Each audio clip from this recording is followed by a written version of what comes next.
Kids and moms কিচেনে সবাইকে স্বাগতম। আশা করি আজকের রেসিপিটা সকলের খুব পছন্দের হবে, বিশেষ করে বাচ্চাদের। এটা কি বলুন তো? পকোড়া। কিন্তু এটা নিরামিষ পকোড়া। এটা খেলে না চিকেন পকোড়ার নাম সবাই ভুলে যাবে। বাচ্চারা সারাদিন বায়না করবে এটা বানানোর জন্যে। তো চলুন দেখা যাক কী করে এটা বানানো যায়। প্রথমে ছোলার ডালকে ভিজিয়ে রাখতে হবে সারা রাত ধরে। আমার যেহেতু রাত্রে ভিজাতে ভুলে গেছিলাম, ওই জন্যে আমি এটা সকালে ভিজিয়ে দিয়েছি, সন্ধ্যাবেলা এটা বানিয়েছি। তো এখানে ছোলার ডাল ভিজানো ছিল সারাদিন। ভেজানো ডালটাকে বেটে নিতে হবে।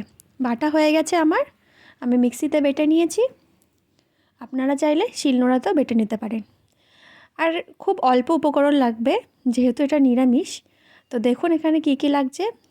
নিয়েছি এখানে নুন, সঙ্গে আছে কালো জিরে আর লঙ্কা গুঁড়ো, হলুদ গুঁড়ো আর কাঁচা লঙ্কা। আর দিয়ে দিয়েছি এখানে চালের গুঁড়ো, এটা মুচমুচে হওয়ার জন্যে। আর এখানে আছে অল্প একটু আদা বাটা। আর এখানে নিয়েছি বেকিং সোডা। বেকিং সোডাটা অল্প একটু ইউজ করতে হবে, 1 চিমটি। তো চলুন এগুলো সব উপকরণগুলো মিশিয়ে নেওয়া যাক। আমি সমস্ত উপকরণ ওর সঙ্গে মিশিয়ে নিয়েছি।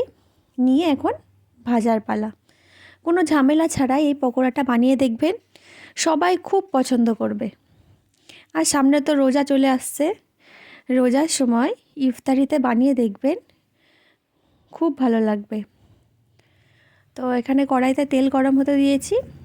তেলটা গরম হয়ে গেলে খুব ছোট ছোট করে ছাড়বেন, তাহলে দেখবেন খুব তাড়াতাড়ি হয়ে যাচ্ছে, একদম ছোট ছোট করে। ভাবছেন তো এত অল্প উপকরণে কিভাবে এর টেস্ট হবে?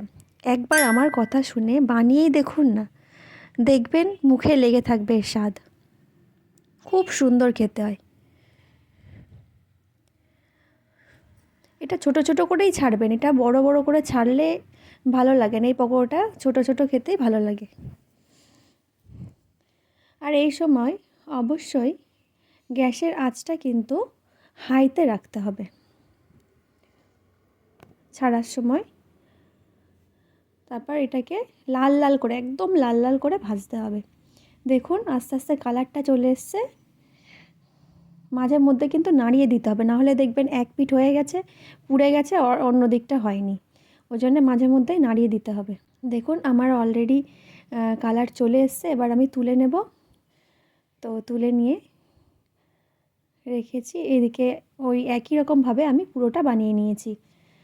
দেখুন কত সুন্দর দেখতে হয়েছে। যত সুন্দর না দেখতে হয়েছে, তার থেকে সুন্দর হচ্ছে খেতে। আমার রেসিপিটা ভালো লাগলে অবশ্যই লাইক, শেয়ার, কমেন্ট করবেন। আর কমেন্টে জানিয়ে দেবেন যে নেক্সট আপনারা কিসের রেসিপি দেখতে চান। তাই করে দেখবেন, খুব টেস্টি হচ্ছে।